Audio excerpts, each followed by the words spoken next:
Hit me. From Studio P in Sausalito, the home of the hit, it's time for...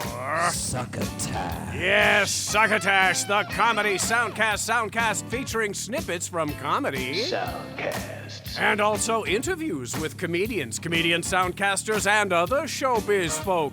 And now, here's your host, internationally recognized Comedy Soundcast Soundcaster, Marc Hershon.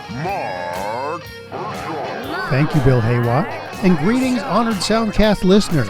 I am Marc Hershon, your every other weekly host, creator, and executive producer of this here Succotash, the Comedy Soundcast Soundcast. Special thanks to my erudite and unflappable alternating host of this show, Tyson Saner. Those who follow this show closely enough, is that you, may have noticed that we missed dropping an episode a couple weeks ago. Then Tyson picked up the slack last week with Epi316, which should have been my episode the preceding week. Following so far? No, well, I screwed up. That's what happened. Anyway, here's what happened. I was traveling for business, not Succotash business, but my day job business. And I was clipping Soundcast while I was on the road, listening to shows on planes, editing them in my hotel room, and trying to get that show together. Then I got Delta Shitty Hand. Our keen-eared listener heard what I did there. And I had a flight cancel on the last leg before home. Not just before home, but before I could return to the nerd nest where I am now and my precious soundcasting equipment. Short story long, I couldn't get her done in time to make it worth dropping for that week. It was going to be a show devoted to comedy sports soundcast, so I had to shelve that for a future show. And Tyson, bless his heart, reshuffled the show numbers so that in the box score that is the Succotash archives, no one will ever know that I screwed up.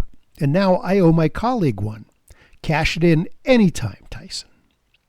If you happen to miss episode 315, entitled The Three-Clip Tango, Tyson featured snippets from a trio of comedy soundcasts which included the Winnebago Boys, Oxventure, a Dungeons & Dragons podcast, and The Todd Glass Show. It was really a lovely roundup, and I urge you to jump back a week into our feed and grab yourself an earful.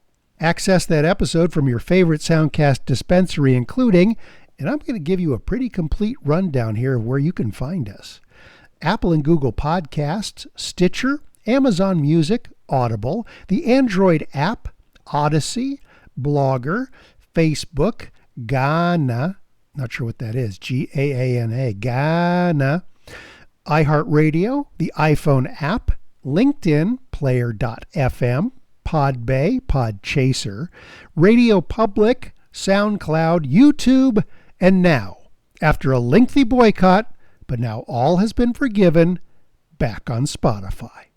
And of course, every episode we've churned out over the last 11 and a half years can be scooped up in our archives at our home site, succotashshow.com.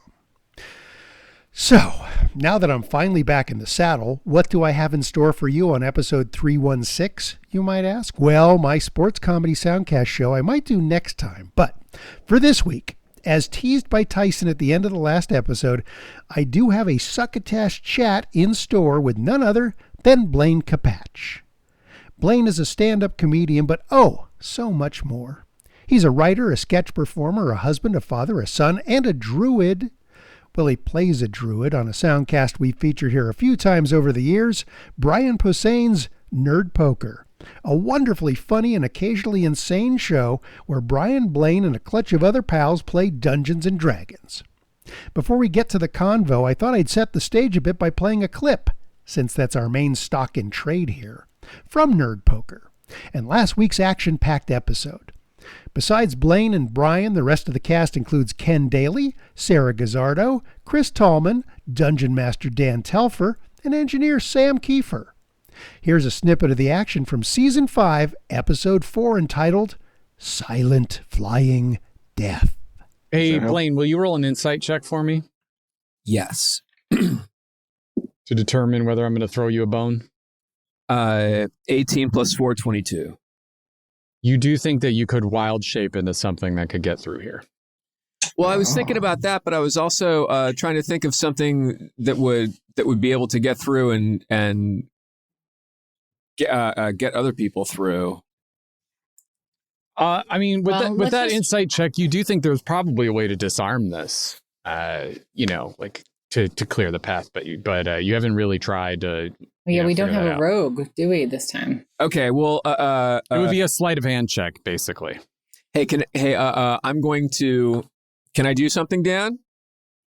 No, of course. Can I put up my little folding change thing?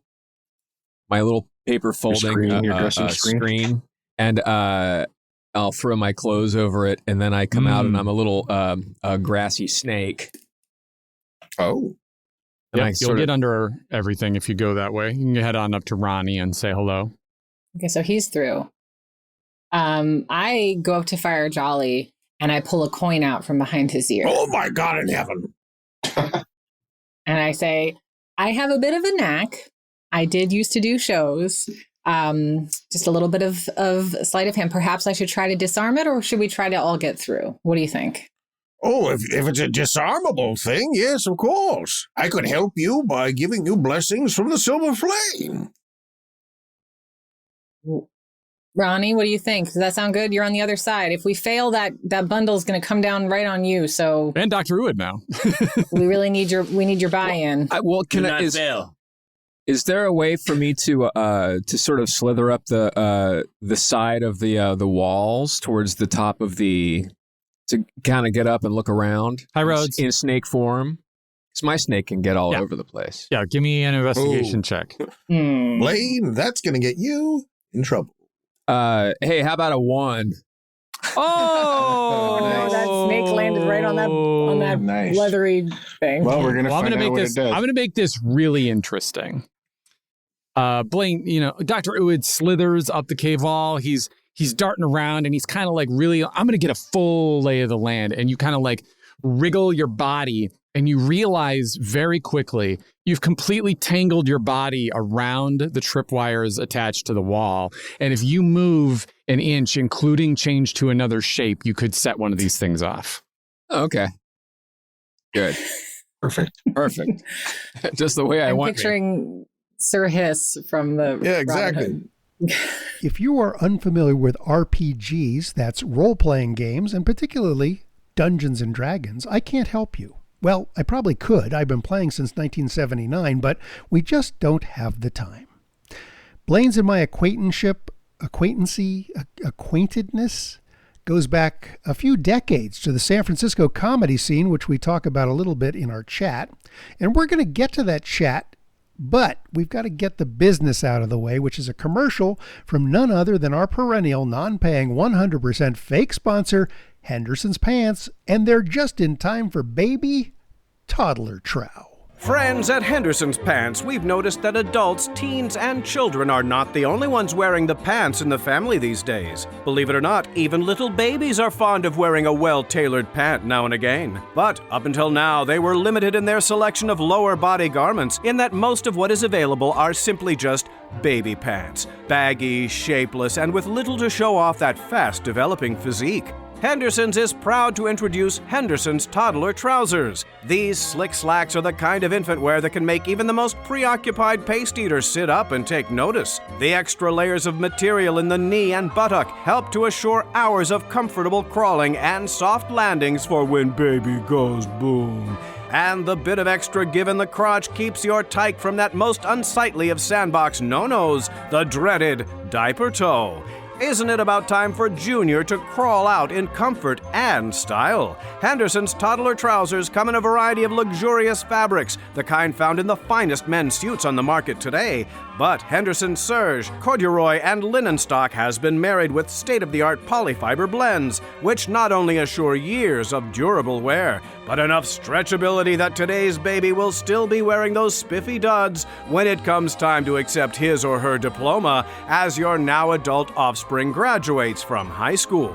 Originally designed for use by Hollywood's little people, jockeys, and chimpanzee astronauts, Henderson's toddler trousers are now available wherever clothes for tiny little humans are sold. That's Henderson's, makers of fine trousers and pantaloons since 1896. And now, back to Succotash. Thank you for that inspired spot reading, Bill Heywatt. If you, listener, have a company, product, or service you'd like to have advertised on this very program, well, not this episode, that ship has sailed, but on a future installment of Succotash, we would love to partner up with you to make that happen.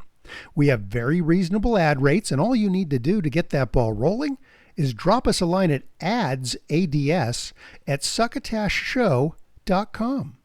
All right, without further ado, here is my chat with our special guest, Blaine Capatch. The coolest station online. Yeah, that's us. 'Cause we play This. We're here to talk to you, Blaine Capatch. Welcome to Succotash. We also call podcast soundcasts here because the iPod stopped being produced in 2016. So figured why give them all the credit? I got very, very angry when they got rid of the click wheel, and then they discontinued the whole thing.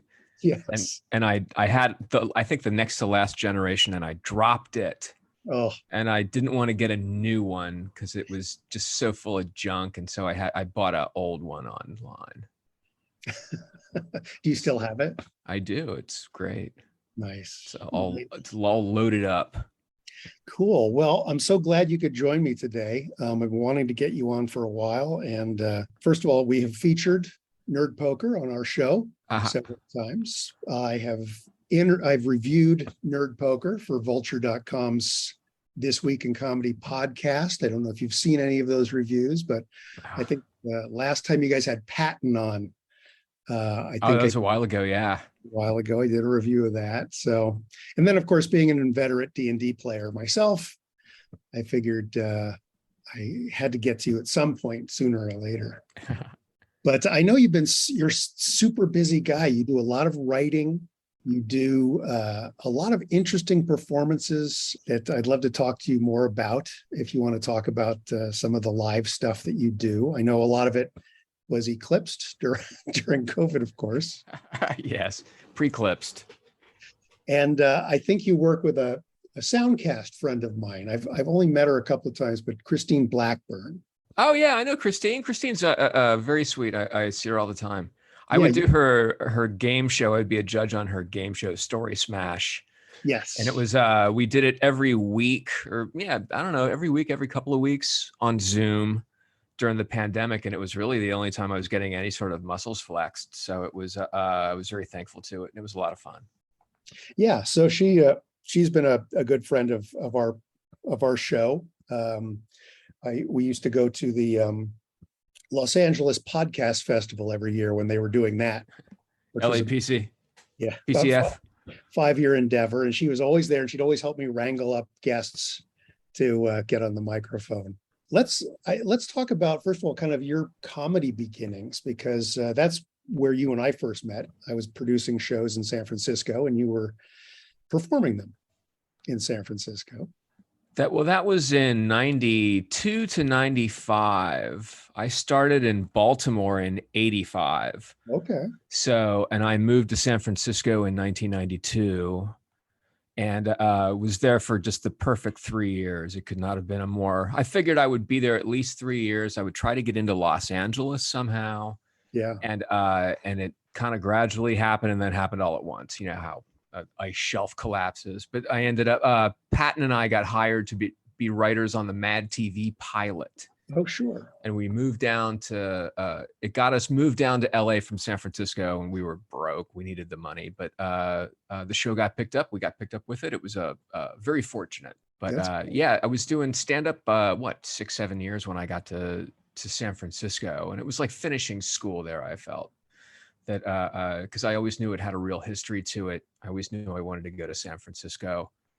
End up in California somehow. But I was in Baltimore. I was like, I could go to Boston and play the same circuit up there and then come into New York. But I knew I had to end up in Los Angeles. So that was the best conduit. Yeah, it was an accidental, like tripping up the steps.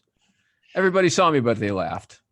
And I mean, your comedy, from what I remember of your stand-up at that time, because when you came in, I was just phasing out of working with Fox Productions. So I had been helping them, first of all, I ran the Comedy Underground in Seattle for 3 years in the early 80s. Mm-hmm. And then I moved back. I was the director of the Comedy Underground improv group, which was the house group at the Punchline on Monday nights for a while. And I was helping them produce the comedy competition, which was a big draw for comics from around the country to think they could break into the circuit. Yeah, well, it got me. I did it in '92, and it got me into the Punchlines.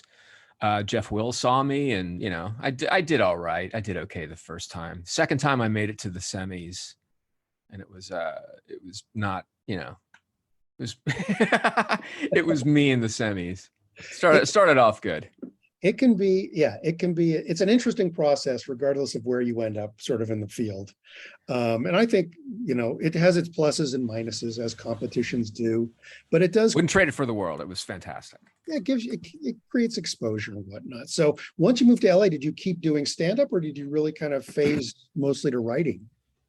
Well, I was doing a lot of I was working on staff, so that was like a regular job. And then I would go out at night because I was still young. I would go to whatever clubs I could. There was a lot of like weird rooms, bookstore type shows, underground rooms and stuff. But there was one place called Diamond Club, and it's gone now. But that's where everybody was doing like weird shows. Everybody kind of, when I got here, I felt that I was good in San Francisco, but then I came down here and everybody was good, and all the best people from different cities were coming here. So everybody was really good and everybody was really different. And Diamond Club was this mix of stand-up comedians like me and Patton. And then there were actors that had never done stand-up that were super funny. And there were writers that weren't actors or comics, and they were doing characters and stuff. And it was like Mary Lynn and Laura Milligan and Jack Black and Paul Tompkins and Jay Johnston and David Cross, Bob Odenkirk. That whole thing was going on, and Dana Gould was in there. So it was intimidating but very fun, and everybody's game got upped. And that place is gone. It was on the corner of Hollywood and Highland or La Brea, I think. Yeah, I remember it because I was down in LA during the mid to late 90s. Yes, that was when this was all going on. And then that scene kind of, everybody bounced around until rooms started to come into focus, and then that room turned into Largo pretty much. Right. So I was doing I was able to I was fortunate enough to be able to work in the daytime. I was working on a network show. It was a lot of fun. And then and very informative and instructional. And then I would go out at night and I would be able to do stand up. So it was tiring, but it was a blast. You stayed in contact with obviously a lot of your comedy buddies through that system, right? So that's the other benefit of still going out and doing the work. Yeah. Well, yeah, everybody I knew was a comic, and I had known a lot of people that I knew in San Francisco had come down here either before or after I came down here. And it was like Brian Posehn was down here, and all those guys. I had a lot of friends that had moved down here. I had a social base, which was nice. And I was able to go out and sorry. That's all right. Yeah, little kid running around. He was just a young Capatch. Yeah. He's just like me. He's poor kid. But yeah, I was able to keep up with people, and it was sort of an odd time for clubs down here. I thought like the Improv and the Comedy Store were kind of these relics that people didn't really go to. I did the Improv. I didn't go to the Comedy Store too much. It was very, very strange and haunted and yellowed over there. It's great now. There's a complete renaissance going on, especially at the store. Interesting. But yeah, nobody really did like the Improv or any of that stuff. And if you did go there, it would be, not big crowds, and the hallway would smell like a toilet. It was, comedy club stuff. But Hollywood would use it to showcase comics, right? I mean, TV people would like set up a showcase. Yeah. Go there and there'd be like 30 people in the audience and then 3 guys in the back just sort of being judgmental. Yeah, I think a lot of people went to Laugh Factory for that kind of stuff. Yeah. And so but yeah, I think it was like the networks were dying back then, and the upstart streaming services were kind of coming up.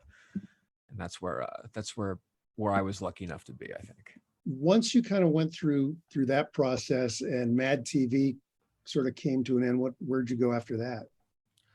I left Mad TV after season 4, and I was kind of burned on Mad, and I worked with Mike Short, who's Martin Short's brother, and he took me with him to Martin Short's syndicated talk show. Oh, and I worked on that for a season and left that. And then after that, I kind of bounced around. I worked on the Jamie Kennedy Experiment. It was produced by the same guys who did Mad TV. okay. I think I hosted Beat the Geeks after that. So I was a game show host for a season. That was fun. I got a suit out of it. And then after that, I went to Blue Collar TV, I think. And I was on there for a couple of years. That was fun. The Jeff Foxworthy, Larry the Cable Guy, Bill Engvall sketch show that was on the WWWB. And that was great. Again, that was produced by the Mad TV guys, Fax Bar and Adam Small. I'm sorry if I'm babbling. I had 9 coffees. No, that's okay. But then I was on Mind of Mencia for a couple of seasons. Don't tell anyone. Interesting. That was the head writer of that was Brian Hart, and Brian Hart was also the head writer of Blue Collar TV, and he was the head writer of Mad TV. He was on Kids in the Hall, and I met him on Mad. Oh, no kidding. So okay. yeah, it's like I have a lot of friends that I know from writing, a lot of people, and they're also comics. Yeah. So I have my feet in a lot of pies, Mark. I like the fact your feet are in pies. That's the live show. I'm just drawing a blank on it. Is it Lucha Vavoom? Yes. Lucha I'm doing it tonight. Lucha Vavoom. Yeah, I'm doing it downtown at the Mayan. It's Mexican wrestling and burlesque. Fantastic, which I've never been in LA when it's going, and I've always wanted to see it because it just sounds fantastic. But just for our listener, single listener, of course, what is the show? It is 3 or 4 Mexican wrestling lucha libre matches, and in between there will be aerial performers or burlesque performers, guy on a pogo stick stripping, girl comes out of an egg, somebody gets sacrificed, just all sorts of crazy stuff. And then I host it and do color commentary on the matches. And we've done these for 20 years now. Now, is this your brainchild? No, this was from Rita D. Albert and Liz Fairbairn, and it came out of Velvet Hammer Burlesque. Ooh. And I was doing Velvet Hammer Burlesque, which was sort of like a neo-retro burlesque, but not like Pussycat Dolls, Suicide Girls. It was like vintage tattoo people. Okay. And sorry, I'm thinking through COVID. I don't have COVID, but I'm just using it as an excuse to know what I'm talking about. But I was doing baggy pants, dumb, stupid stand-up stuff and hosting these shows. It would be like me and Ron Lynch and Craig Anton did this bad tumbling family. Wore bad mustaches and we couldn't tumble and we'd fall off ladders and stuff. And Ron Lynch would go out with grease paint tape mustache that would move around his head and stuff. And that those sort of though that Velvet Hammer was hired or asked to bring girls to this Lucha Libre film festival and have ring girls go out between these wrestlers. And then I just sort of talked in between because it was just sitting there. So and it turned into Lucha Vavoom, and it's so much fun. It's really, really fun. We toured all over the world with it. And you've been doing it for 20 years. 20 years. So then what was the impetus to start getting together to play D&D? First of all, just to play D&D. Had that been something you've been doing as a kid? Is it something you started? Yeah, I played when I was 15. It's super important to me. I mean, can't tell you. It was like a kind of Star Wars for me. I had the books and I had the dice all the time. And I just live in it. I would draw, I would write, just lived in D&D. And then I didn't play and I played Traveler too. I played Star Frontiers and a few different games, but mostly D&D and Traveler. Yeah. And then when I was down in Los Angeles after a while, I'm talking with Patton and Brian and Dave Anthony and all these people. We're up on a rooftop. I think we're at Dave Anthony's place. And we're up on a rooftop and we're talking to this guy Scott, who turned out to be Sark, our dungeon master. And we just started talking about, we all wish we could play. We never play. And Scott's like, I'm a dungeon master. So we just started playing together. We would play over at Brian Posehn's house. We would play at Chris Hardwick's office space. We would play at Patton's a couple times. And it was just it was me, Patton, Brian Posehn, Jerry Duggan, Ken Daly, Chris Hardwick, Sark, and another guy named Chris. And we just got together on Sundays, and we weren't married. We didn't have kids.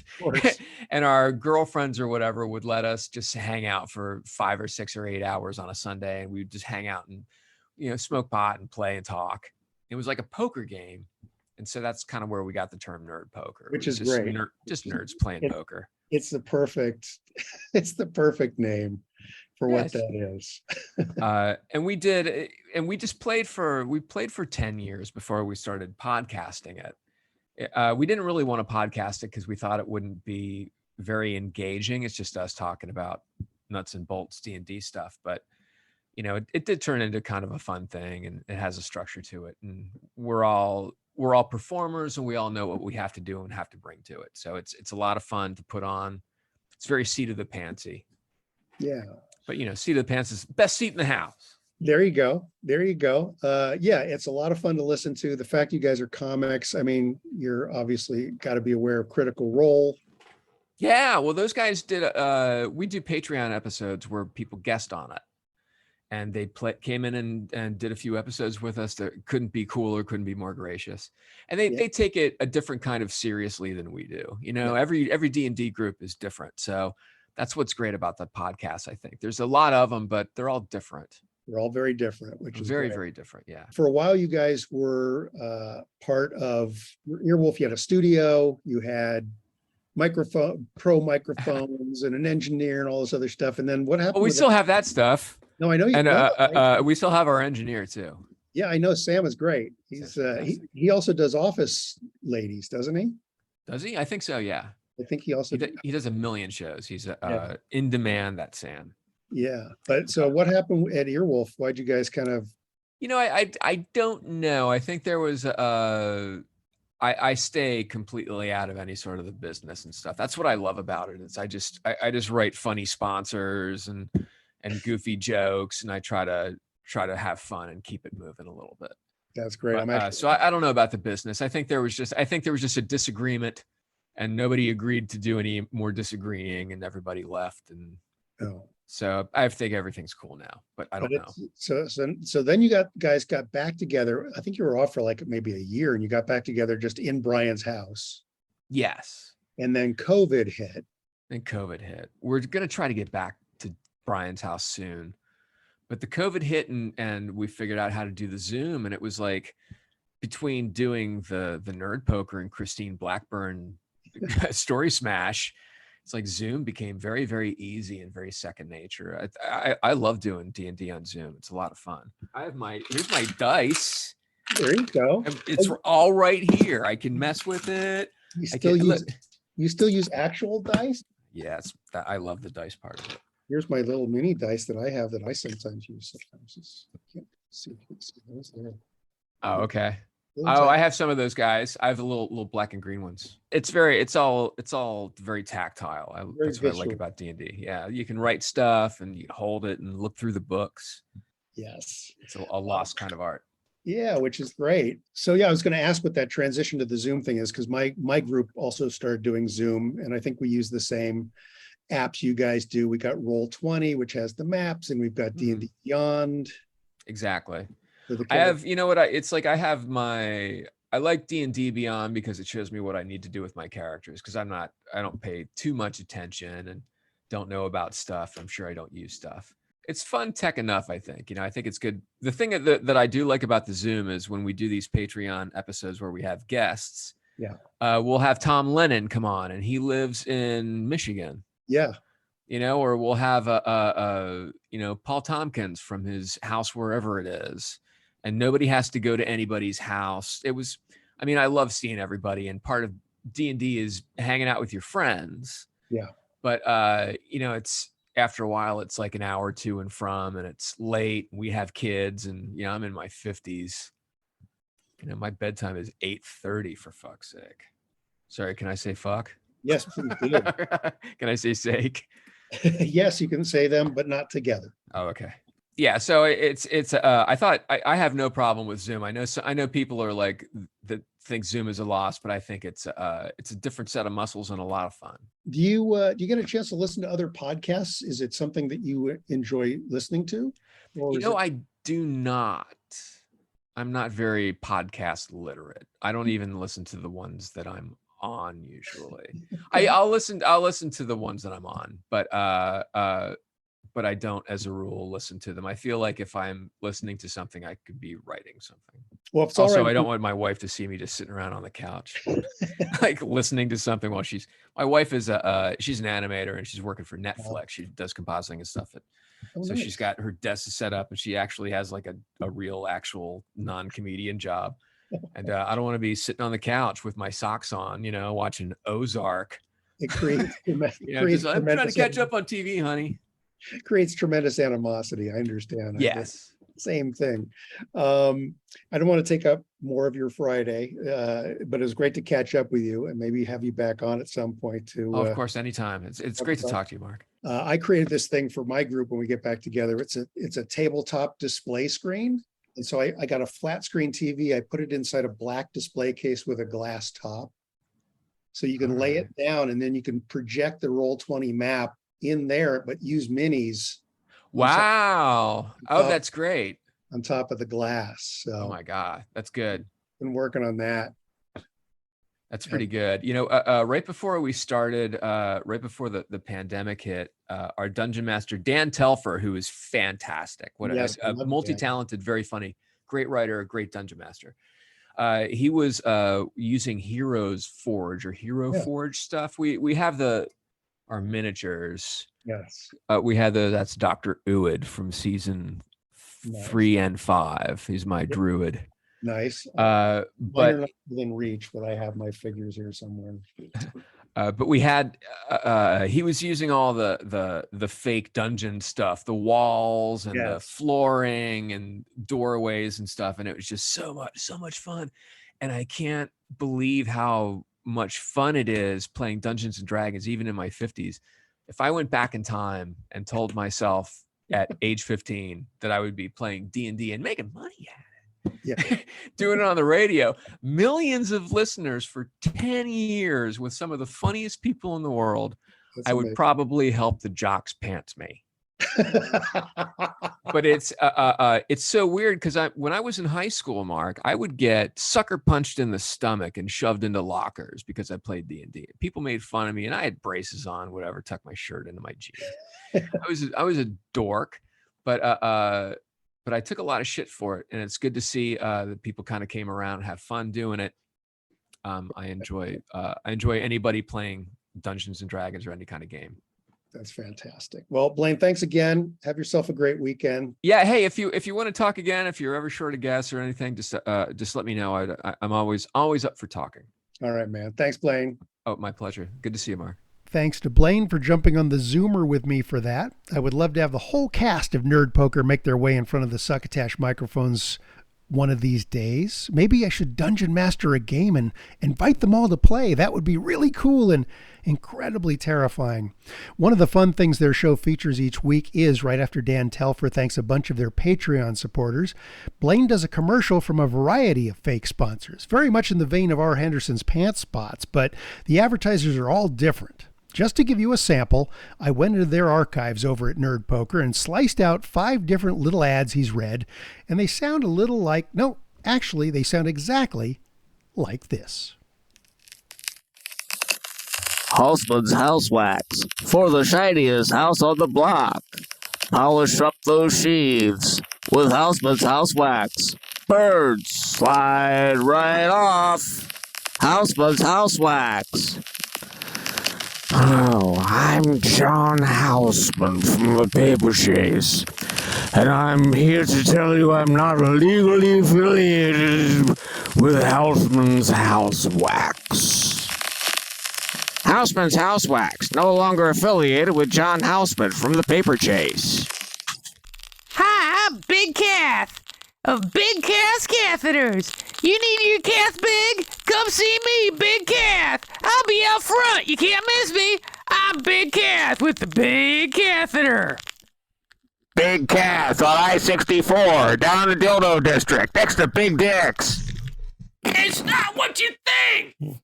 Hey, Dan, those Patreon supporters brought to you by WeHaul Movers. U-Haul, you do it yourself, WeHaul, call us up. We'll come and get your stuff. It'll get there, don't worry about it. Yeah, it'll get there. Yeah, it'll get there. Don't worry about it. Yeah, don't worry about it. WeHaul Movers. Don't worry about it. Those Patreon supporters brought to us by Spencer. Gifts. If you need the gift that's inappropriate for your loved one or boss, we have toothbrushes with tits and dancing soda cans. Spencer. Gifts. In the mall next to Spinster. Gaffs. Fencer. Cliffs. Gifser. Gifts. Brothers. Give. Mincer. Gum. Shits. Farts. And cornhole. Not the game. Well, Dan, those Patreon supporters are brought to us by Selsun Brand Dandruff Control Shampoo. Selsun Brand when your head is itchy. Selsun Brand when your scalp is twitchy. Me and you are subject to some flakes now and then. God, I love Blaine Capatch. Go. So put them in a bowl and pour some milk on them. And eat them up again. I got a second verse coming up again. Here we go. Barter's Balanced Breakfast. Selsun Brand prescription medication. Hey, Selsun Brand. Available without a prescription. Leaves your hair lustrous and fair. And oh, what a bounce. You know, Synothabeats are cereal for dandruff control when measured ounce for ounce. Selsun Brand Dandruff Control Shampoo, Dan. There's a commercial more or less like those we just sampled on each and every episode of Nerd Poker. Blaine also makes funny, occasionally outrageous quips in real life, which you can catch via his socials through his homogeneous handle @Blaine Capatch on both Twitter and Instagram. In addition to Nerd Poker, he's frequently a judge for Story Smash, the storytelling game show that's a spin-off of the story-worthy Soundcast from friend of the show Christine Blackburn. And, as he mentioned in the chat, look for him performing around LA in Lucha Vavoom, the burlesque and Mexican wrestling spectacular. Before we close down this episode, how about a little tweet sackery? There's our friend Tweety to kick us off with the latest rundown of folks who were kind and decent enough to include our @Succotash show handle in their socials. Let's roll. Misfit Scully, Cosmos Studio 1560, Different Way Games, Nikki Glazer, Juliet Miranda, The Amazing Nerd Show, I Shake My Head with Lisa and Sam, Jock Doc Podcast. I just recorded Jock Doc Podcast moments before I recorded this episode, and that will be on in September. I'll tell you more as we get closer. Oxventure Wikia, DAPF Pod Annalise, Pittsburgh New Podcast, Salty Language Pod, Kelvin Parker, Elizabeth Couture, I don't know how that's pronounced, Cutrer, Hunter Block, Shane Elliott, Katie Perry, Straight Talking Ask Alba, Doug Ferrari, comedian, Sugar Armada Booking, Mark Pitta, former guest, Paco Romain, former guest, and then over on SoundCloud, there's Callan and Nancy, who started following and sharing us over there on SoundCloud. If you're looking for the pass into the tweet sack, just throw our @Succotash Show handle into your social media stream, and if I see it, you'll hear it in an upcoming reading o' the tweet sack. Episode 316 is now officially over, except for the outro and closing credits from Mr. Heywatt. Thanks again to our special guest this week, Blaine Capatch. Subscribe to us from any of your favorite places, and Tyson Saner will be heading your way in this same feed next week with Epi317. My latest review in Vulture.com this month in Comedy Podcasts featuring Nikki Glazer, guesting on Marc Maron's WTF, is still up. There's a link to it on the blog entry for this week's episode at our home site, succotashshow.com. So read that, won't you? And other than that, if you happen to find a runaway dog wandering the streets and it seems friendly and you pick it up and read the ID tag and it reads, "Have you heard anything good lately? Won't you please pass the succotash?"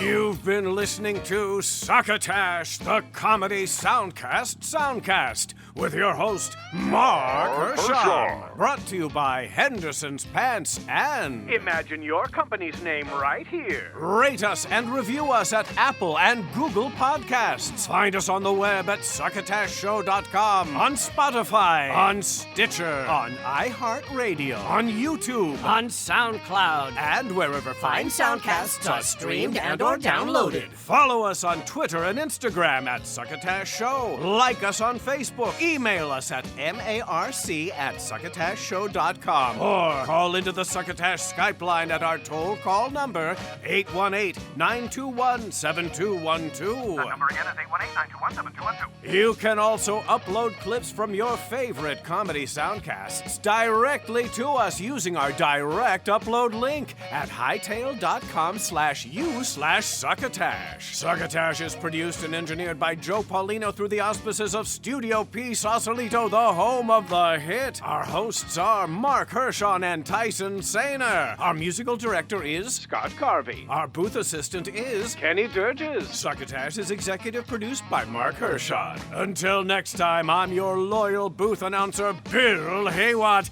reminding you to please pass the succotash. Goodbye.